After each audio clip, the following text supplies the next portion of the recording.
রান্নাঘরে গিয়ে কড়াইয়ের উপর বসে সে মাংস খেতে লাগলো।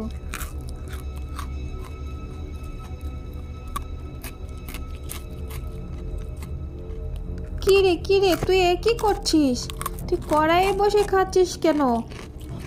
বাড়িতে তো আরো মানুষ আছে, তারা খাবে না? তুই এইভাবে খাচ্ছিস কেন? মনে হচ্ছে কতদিন খাসনি। মা, অনেক খিদা লেগেছিল, তাই খেয়ে ফেলেছি। কিছু মনে করো না মা।